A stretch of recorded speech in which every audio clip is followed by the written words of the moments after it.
ये जो भारतीय जनता पार्टी है, ये बुंदेलखंड में आते आते इनका अहंकार खंड खंड हो जाएगा।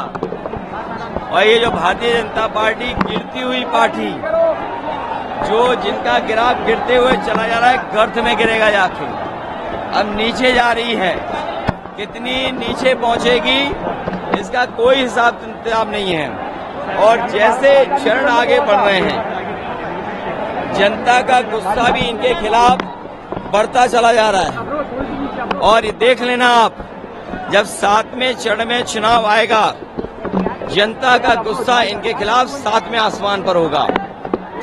इन्होंने किसान को धोखा दिया, नौजवानों को नौकरी रोजगार छीन लिए, महंगाई बढ़ा दी, पेपर लीक करा दिए, झूठे इन्वेस्टमेंट मीटिंग दिखाई, डिफेंस एक्सपो झूठा ही दिखाया और केवल सपने दिखाए और इनका हर जुमला झूठा निकला। अंग्रेज जी, एरच का जो बांध है वो पूरी तरह से बंद हो गया। आपने शुरुआत की थी उसके बारे में। देखिए, न केवल एरच बल्कि बुंदेलखंड के किसान को न पानी का इंतजाम, न उनकी फसल की खरीद का इंतजाम, बिजली महंगी, डीजल महंगा, यहाँ के किसानों को त्रस्त कर दिया है, दुखी कर दिया है। और राशन के नाम पर धोखा।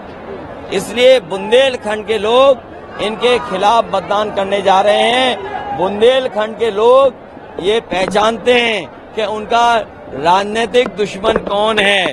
इस चुनाव में बुंदेलखंड के लोग भारतीय जनता पार्टी का अहंकार को खंड खंड खंड करके विदा कर देंगे। प्रधानमंत्री जी ने सारण में ये कहा है कि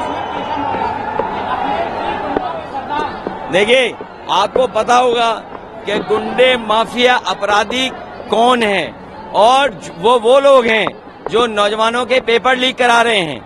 वो गुंडे, माफिया, अपराधी हैं जो नौजवानों के पेपर लीक करा करके पेपर लीक करने वालों को बचा रहे हैं। वो सबसे बड़े गुंडे, सबसे बड़े माफिया, सबसे बड़े लुटेरे हैं। प्रधानमंत्री सारण में थे, वो कह रहे थे कि इंडिया अलायंस ये ख्वाब देखता है कि वो अपना प्रधानमंत्री बनाएगा, लेकिन उनका विजन ही क्लियर नहीं है। 5 साल में, 1-1 साल में अलग अलग प्रधानमंत्री। समाजवादियों का इंडिया गठबंधन का विजन क्लियर है और विजन क्लियर है, उसी का परिणाम है। क्या जनता का समर्थन इंडिया गठबंधन समाजवादी पार्टी के साथ है। जो लोग मनमर्जी हैं, जो अपनी बात, मन की बात कह रहे हैं, उसको इस बार जनता, जो भारतीय जनता पार्टी गैंग है, उसको 140 करोड़ की जनता 140 सीटों पर रोक देगी। और अब मन की बात कोई नहीं सुनना चाहता, सब संविधान की बात सुनना चाहते हैं। जो मनमर्जी हैं, जो मनमर्जी थे, आत्मतुष्टीकरण करते थे, जो आत्मतुष्टीकरण से प्रसन्न होते थे, उनको जनता जवाब देने जा रही है। 140 करोड़ जनता भारतीय जनता पार्टी के गैंग को 140 सीटों पर रोक देगी। प्रधानमंत्री ने आज नॉमिनेशन फाइल किया, कह रहे हैं कि 14-19 के बाद इस बार ऐतिहासिक। देखिए, अगर प्रधान सांसद उन्होंने नॉमिनेशन किया है तो कम से कम क्यूटो तो बोले उसको। और हम वाराणसी काशी नहीं बोलते हैं। प्रधान सांसद जी ने क्यूटो में नॉमिनेशन किया है। जो लोग क्यूटो के विजन को धोखा दे करके, मिल गया है रोजगार देंगे, जाइए।